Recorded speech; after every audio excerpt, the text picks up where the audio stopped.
चल आजा, मैं तेरा मेकअप करती हूँ।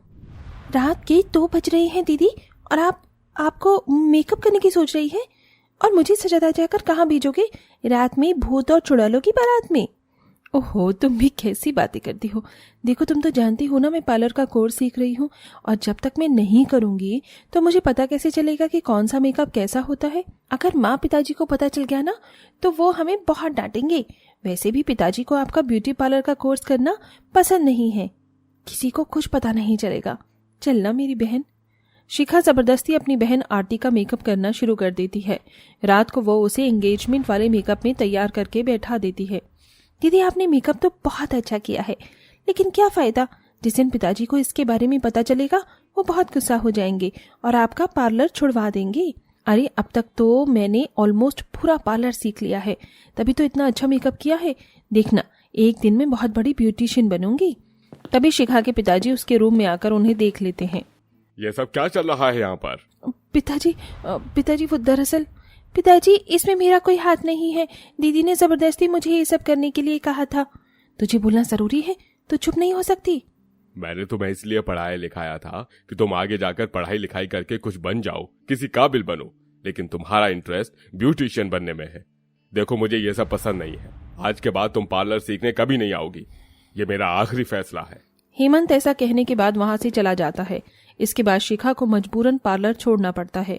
वहीं कुछ दिनों में हेमंत उसकी शादी एक अच्छे खासे घर में करवा देता है, जहां उसके पार्लर के बारे में किसी को पता नहीं होता।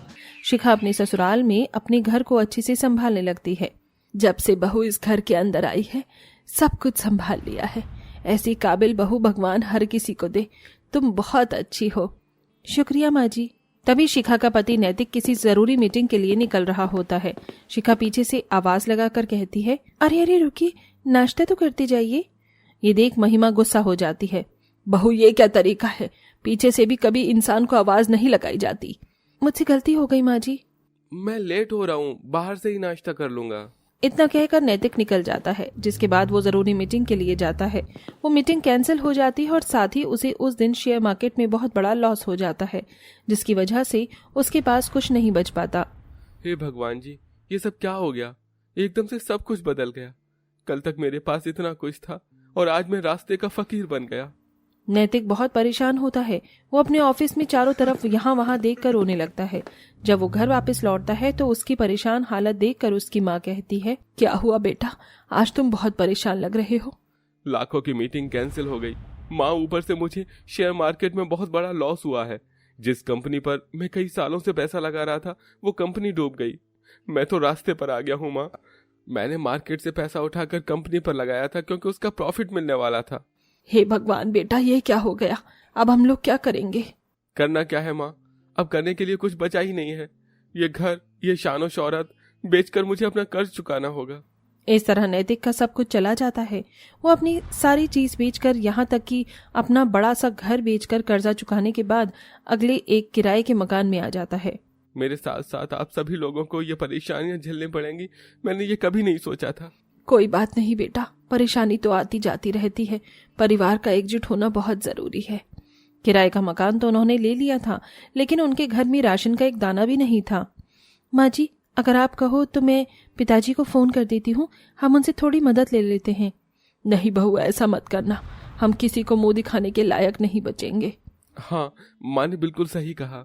ये सिर्फ कहने की बातें ही नहीं, बल्कि आजमाने की बातें भी होती हैं। तुम्हारे टोकने के बाद ही अचानक ये सब हुआ। खासकर तुमने अगर उस दिन नैतिक को जाते हुए रोका ना होता। अपनी गलती के लिए मुझे बहुत पछतावा है, मुझे माफ कर दीजिए। कोई बात नहीं, अब हमें आगे के बारे में सोचना चाहिए। मैं बहुत जल्दी नौकरी ढूंढ लूंगा, जिससे हमारे घर की परेशानी खत्म हो जाएगी। इस तरह नैतिक नौकरी ढूंढने में लग जाता है। एक दिन शिखा सभी के खाने के बाद जो बचा कुचा होता है वो खा रही होती है। इसे ही खाकर अपना पेट भर लेती हूँ। तभी दरवाजे पर एक गरीब औरत आती है। भगवान के नाम पर भिक्षा दे दो, एक भूखी औरत की दुआएं लगेंगी। कई दिनों से कुछ नहीं खाया है, कुछ खाने को दे दो। औरत की आवाज सुनकर शिखा खाने की प्लेट लिए बाहर आ जाती है। इस खाने की मुझसे ज्यादा जरूरत आपको है, ये लीजिए। औरत वो खाना खाने के बाद पलक झपकते ही एक देवी के रूप में बदल जाती है। अपना खाना छोड़कर तुमने मुझे दे दिया, मैं तुमसे बहुत प्रसन्न हुई। मांगो मुझसे जो भी तुम्हें कुछ मांगना है। शिखा अपने सामने देवी माँ को देखकर हैरान रह जाती है और वो सोच में पड़ जाती है। अब मैं देवी माँ से क्या मांगू? क्यों ना मैं देवी माँ से अपने लिए एक पार्लर ही मांग लूं, लेकिन अगर वो चला नहीं तो? शिखा के मन की सारी बातें देवी माँ सुन लेती हैं। तुम्हें एक ब्यूटी पार्लर चाहिए? रुको, मैं तुम्हें अभी एक ब्यूटी पार्लर देती हूँ। उनके किराए के मकान के पास ही एक बहुत सुंदर सा ब्यूटी पार्लर प्रकट हो जाता है।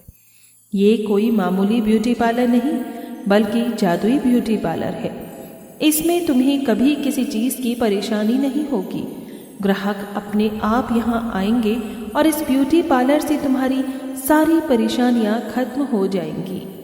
देवी माँ इतना कहने के बाद वहां से गायब हो जाती हैं, जिसके बाद शिखा बहुत खुश होकर ब्यूटी पार्लर के अंदर आ जाती है। कितना खूबसूरत है ये पार्लर, यहाँ तो हर एक चीज है। तब ये कस्टमर आती है। मुझे बालों की कटिंग करवानी है, क्या मेरे बालों की कटिंग हो सकती है? मुझे तो कटिंग करनी नहीं आती। पार्लर में आखिरी में मेरा बस यही रह गया था सीखने के लिए, अब मैं क्या करूं? पूजा पार्लर की चेयर पर बैठकर अपनी आंखें बंद कर लेती है।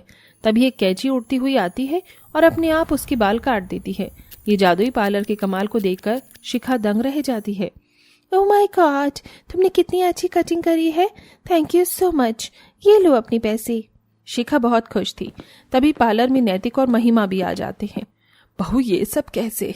ये पार्लर कहाँ से आ गया अचानक से? शिखा उन्हें सब कुछ बताती है। ये पार्लर देवी माँ ने मुझे दिया है। आपको पता है, पिताजी को मेरा पार्लर सीखना बिल्कुल पसंद नहीं था, इसीलिए उन्होंने मेरी शादी आपसे करवा दी थी। कोई काम छोटा बड़ा नहीं होता, मुझे इससे कोई ऐतराज नहीं है। अगर तुम काम करना चाहती हो तो तुम कर सकती हो। और फिर हमारी इस गरीबी में ये जादुई पार्लर ही हमारी मदद कर सकता है। मेरी बहू इतनी होशियार है, मुझे तो इसकी कानों कान खबर तक नहीं थी। माँ जी और नैतिक जी, आप दोनों की सोच बहुत अच्छी है। मैंने कभी नहीं सोचा था कि आप लोग मुझे कभी पार्लर चलाने के लिए हाँ करोगे। अब जाकर पार्लर चलाने का मेरा सपना पूरा होगा। वो इतना कह ही रही थी कि बाहर उसे आवाज आने लगी। ये बाहर से आवाज कैसे आ रही है? शिखा बाहर आकर देखती है तो उसके पार्लर के बाहर बहुत भीड़ होती है। अरे, मुझे मेकअप करवाना है, मुझे अपनी बालों की कटिंग करवानी है और फेशियल भी करवाना है। देखो जल्दी जल्दी कर दो, मुझे पार्टी में जाना है। आप सभी लोग लाइन में लगाकर एक के बाद एक अंदर आइए। सभी के लिए ये पार्लर खुला हुआ है और सभी के काम किए जाएंगे सिर्फ 2 मिनट में। इस तरह शिखा के पार्लर में गीता आती है, जिसे देख शिखा कहती है, तुम अपनी आंखें बंद कर लो, उसके बाद देखना मेरा कमाल। जैसे ही गीता आंखें बंद करती है, जादुई पार्लर के मेकअप टूल अपने आप हवा में उड़कर गीता का मेकअप करके उसके बालों की कटिंग करने लगते हैं। ये देखकर वहां खड़ा नैतिक, महिमा हैरान रह जाते हैं। देखा मेरी जादुई ब्यूटी पार्लर का कमाल, अब 2 मिनट में मैं सबका सब कुछ कर दूंगी। इस तरह शिखा बहुत खुश होती है। अब वो अपना जादुई ब्यूटी पार्लर चलाने लगती है, जिसके चलते उनकी सभी परेशानी धीरे धीरे खत्म हो जाती हैं और उसके पार्लर चलाने का शौक भी पूरा हो जाता है। कुछ समय बाद जब उसके पास कुछ पैसे इकट्ठे हो जाते हैं तो वो नैतिक को उसके बिजनेस को दोबारा से स्टार्ट करने में उसकी मदद करती है और उसे बिजनेस के लिए पैसे भी देती है, जिसके चलते नैतिक दोबारा से अपना बिजनेस शुरू कर देता है। अब उनकी सारी परेशानियां खत्म हो जाती हैं और वो सब पहले की तरह खुशी खुशी रहने लगते हैं।